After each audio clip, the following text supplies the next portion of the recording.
Hello, hello, hello, hello, hello. Vince Sympathy Coach here.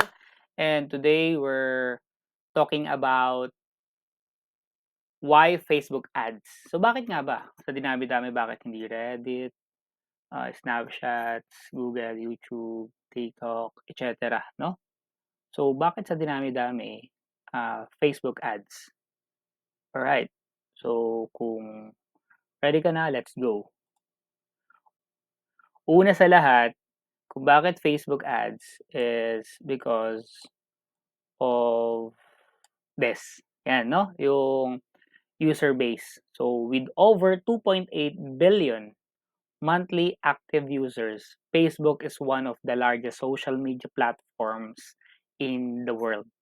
So, it is very powerful tool for reaching a highly targeted audience, driving traffic to your website and increasing your sales.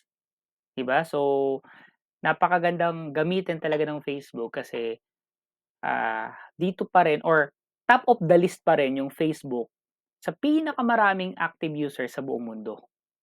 Okay, so whether you are a small business owner or a digital marketer, Facebook ads can truly achieve your goals. Yan, so ang isa pa diyang dahilan, kung mapapansin nyo, ang Facebook teams or ang Meta, lagi na yung gagawa ng paraan para hindi umalis yung mga users nila within the platforms. As you can see, no, parang in the last or the past 2 years, binili nila yung Instagram. Sunod, yung WhatsApp. Kasi, yung pa rin naman yung goal ni Facebook. Alam niya na or ng Meta, alam nila na may mag-a-arise pa rin na other application na magiging competitor nila. Pero ano yung mga kailangan nilang gawin para magstay yung mga tao. So ganun. That's why I am still doing Facebook ads and dito ko pa rin laging ginagawa yung mga online businesses ko and lalo na yung mga kasama ko, may mentor, may our coaches and sa community namin kasi dito pa rin talaga maraming audience. Okay? So sa ngayon, ito pa rin, Facebook pa rin.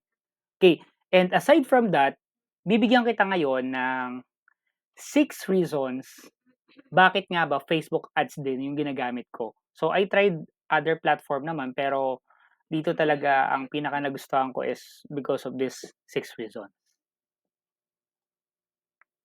So here's the plus 6 reasons why Facebook ads, no?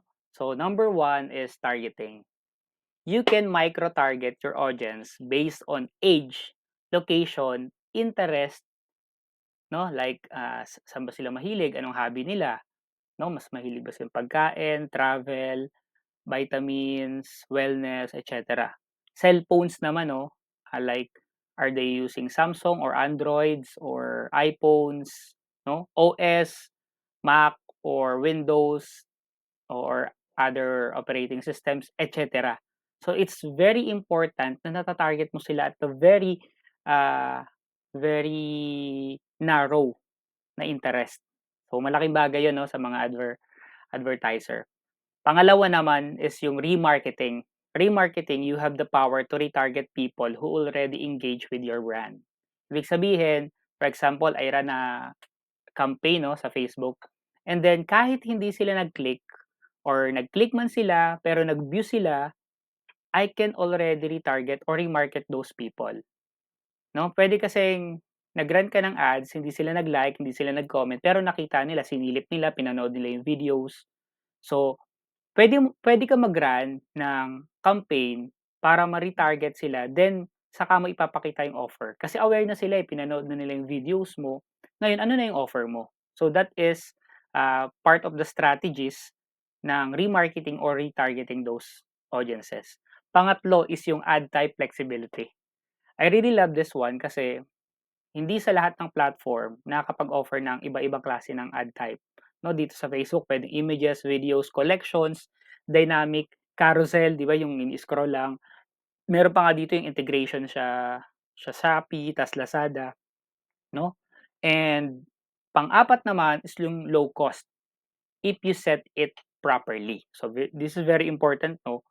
Although the minimum budget is $1, pero you need to understand that Facebook nowadays is bidding. Ibig sabihin, highest the bidder, kung sino may highest na bidder, sa kanya kadalasan ah, pinapakita yung or yung magagandang magagandang audience. So depende pa rin 'yan, 'no? Sabi ko nga, if you set it properly, ah, we have some strategies naman that kahit yung ₱100 is working. Pero meron yung mga requirements, 'yan. So yun yung kagandahan kasi may mga platform na you cannot start with $1. So kadalasan, yung ibang platform you need ₱1,000, yun yung minimum bago ka makapag-run ng ads sa platform na yon. And then pang-5 is ability to set goals for your business. So this is very important, 'no? Ang dami dito, ang dami mong goals and objectives na puwedeng gamitin. So you can have an awareness, engagement, leads, sales, et cetera. Okay. So number 6, ito na yung gusto rin ng ibang advertiser. Filter audiences you don't want. Ibig sabihin, puwede kang mag-run ng ads and ang gusto mo makakita lang talaga yung specific na target audience mo at ayaw mo talagang ipakita dun sa mga audiences na ayaw mo. So, puwede mo silang i-filter dun. Puwede mo yang i-set up sa ad set level. Right. So, those are the 6 reasons, 'no, na talagang thumbs up at ang thumbs up ang karamihan na advertiser dito sa Facebook ads. So, yun lang and next.